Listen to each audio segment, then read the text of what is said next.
Salam kerahiman. Hari ini temanya adalah kerendahan hati sejati. Diambil dari 1502. Hal ini terjadi pada tanggal 20 Januari 1938. Tahun Suster Faustina meninggal. Aku tidak pernah merayu seorang pun. Aku tidak tahan mendengar sanjung puji yang berlebihan, karena kerendahan hati sejati selalu bersikap apa adanya. Tidak ada bujuk rayu dalam kerendahan hati sejati. Ini boleh menjadi masukan buat kita semua pada saat kita memuji orang, sebaiknya pujian itu tulus dari dalam hati kita sendiri dan memang sesuai kenyataan apa adanya. Begitu pula kalau ada orang memuji kita, jangan langsung senang, jangan langsung merasa hebat, merasa sukacita. Karena pujian itu belum tentu yang sebenarnya. Sehingga dikatakan oleh Suster Faustina, aku tidak pernah merayu siapapun. Dan sebaliknya, dia merasa risih, nggak tahan mendengar sanjung puji yang berlebihan. Jadi apa adanya aja. Itulah kerendahan hati sejati, tidak berlebihan. Memang, aku menganggap diriku yang paling kecil di seluruh biara. Tapi di lain pihak, aku menikmati penghormatan yang tinggi karena menjadi mempelai Kristus. Di satu pihak, dia menganggap memang dirinya paling kecil dibandingkan dengan orang-orang lain yang ada di dalam biara. Tapi sekaligus dia katakan dia menikmati penghormatan yang tinggi karena menjadi mempelainya Kristus. Dua hal yang kelihatannya bertolak belakang ya. Tapi kalau dia jadi mempelai Kristus, maka keutamaannya adalah merendahkan diri.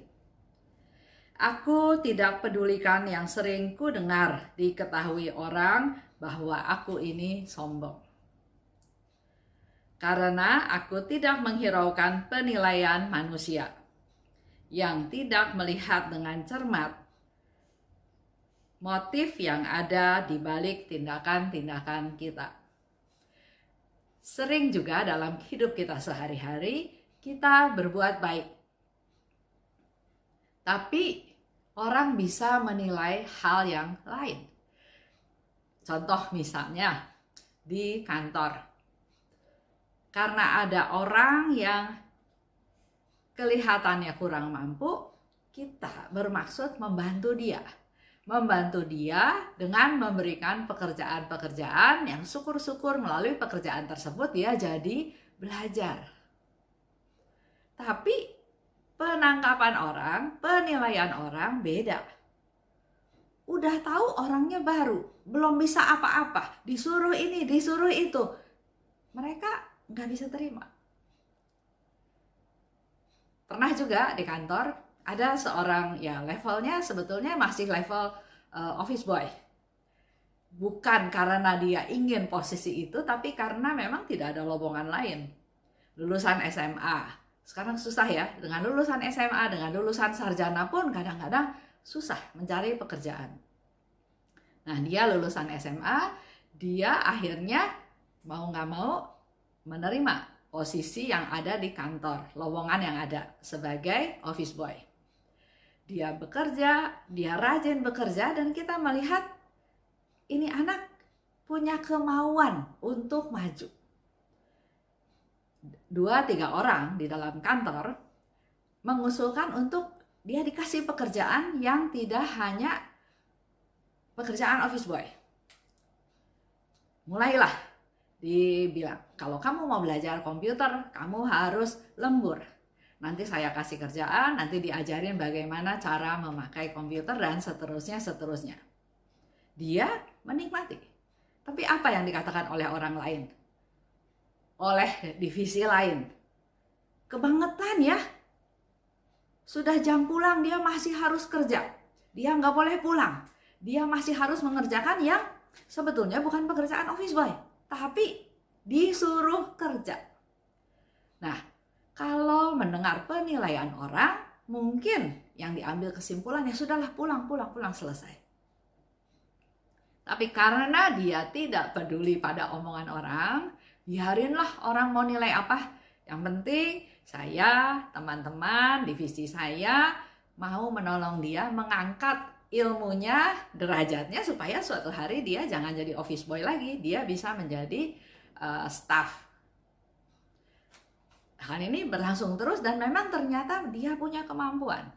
Akhirnya dia dijadikan staff junior ya.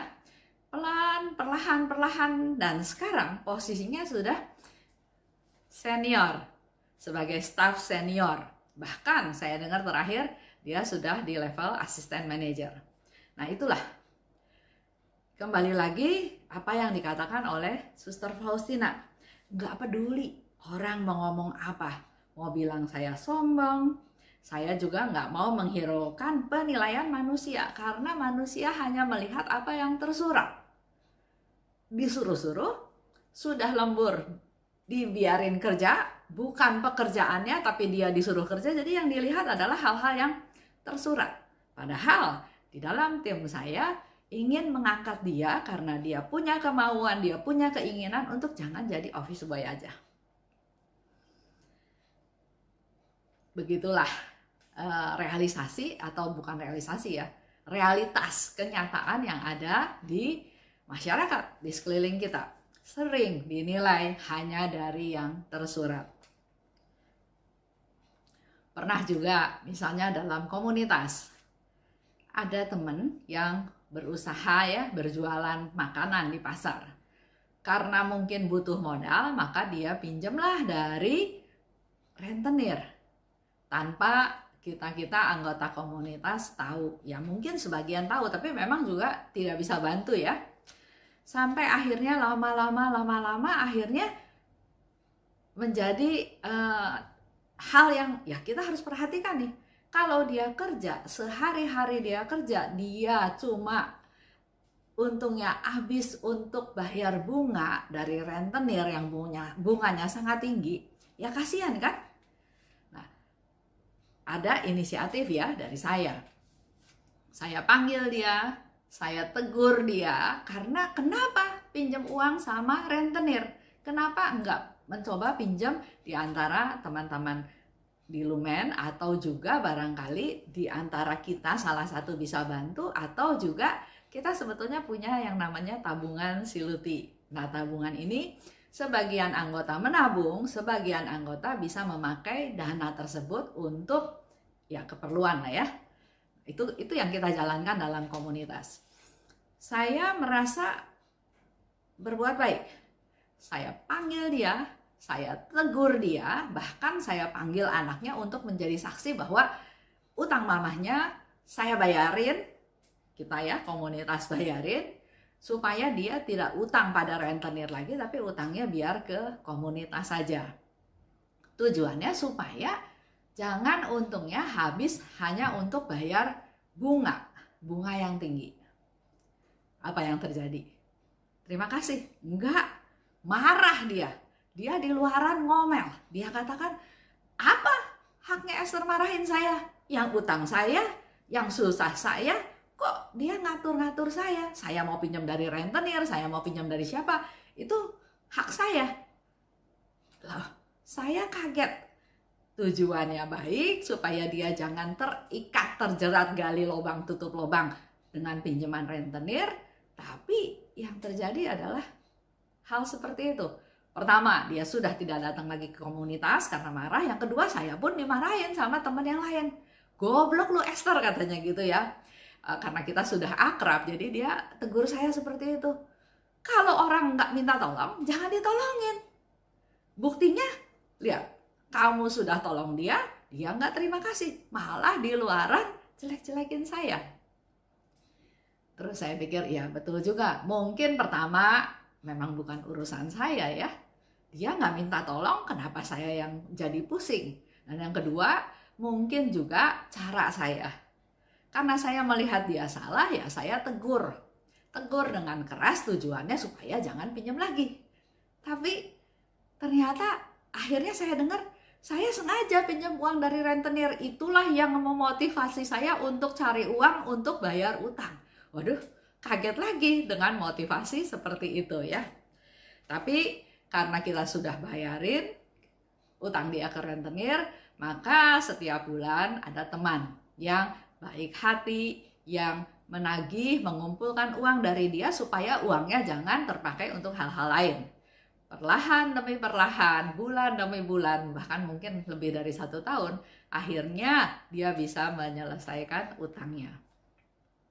Ya, akhirnya dia sudah kembali lagi ke komunitas, dan ternyata puji Tuhan usahanya juga semakin bagus, semakin maju. Ya, itulah kehidupan. Jadi tujuannya supaya tidak utang lagi ke rentenir, tapi ya evaluasi saya salah. Cara saya, dan mungkin dia katakan, siapa Esther? Orang tua gua bukan, gua nggak minta tolong dia, ngapain dia ikut campur urusan gua? Nah, itu contoh ya, itu yang pernah terjadi di dalam kehidupan saya dalam komunitas. Lanjut, 1503. Pada awal kehidupanku sebagai biarawati, sesudah masa novisiat, ketika aku mulai melatih diri secara khusus dalam kerendahan hati, aku merasa bahwa perendahan diri yang dikirim Allah kepadaku tidak cukup. Jadi ternyata Suster Faustina juga bercerita, kerendahan hati itu tidak otomatis, Tuhan saya mau rendah hati dan jadi rendah hati. Itu suatu proses. Bahkan di sini Suster Faustina katakan, aku merasa bahwa perendahan diri yang dikirim Allah kepadaku itu nggak cukup membuat dia rendah hati. Maka dalam semangatku yang bernyala-nyala, aku melakukan prakarsa sendiri. Dia mau pakai cara dia untuk diproses bagaimana rendah hati.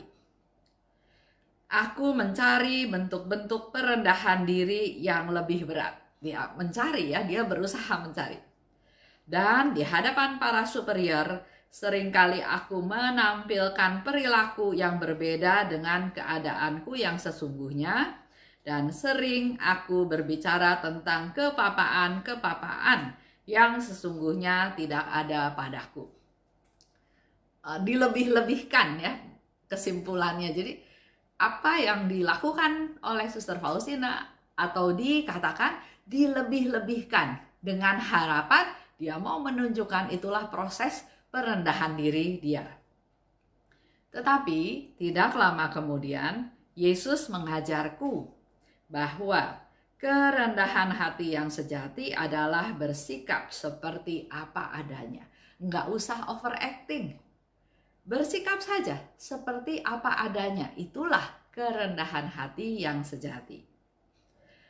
Sejak saat itu, aku mengubah cara pikirku dengan mengikuti terang Yesus secara setia.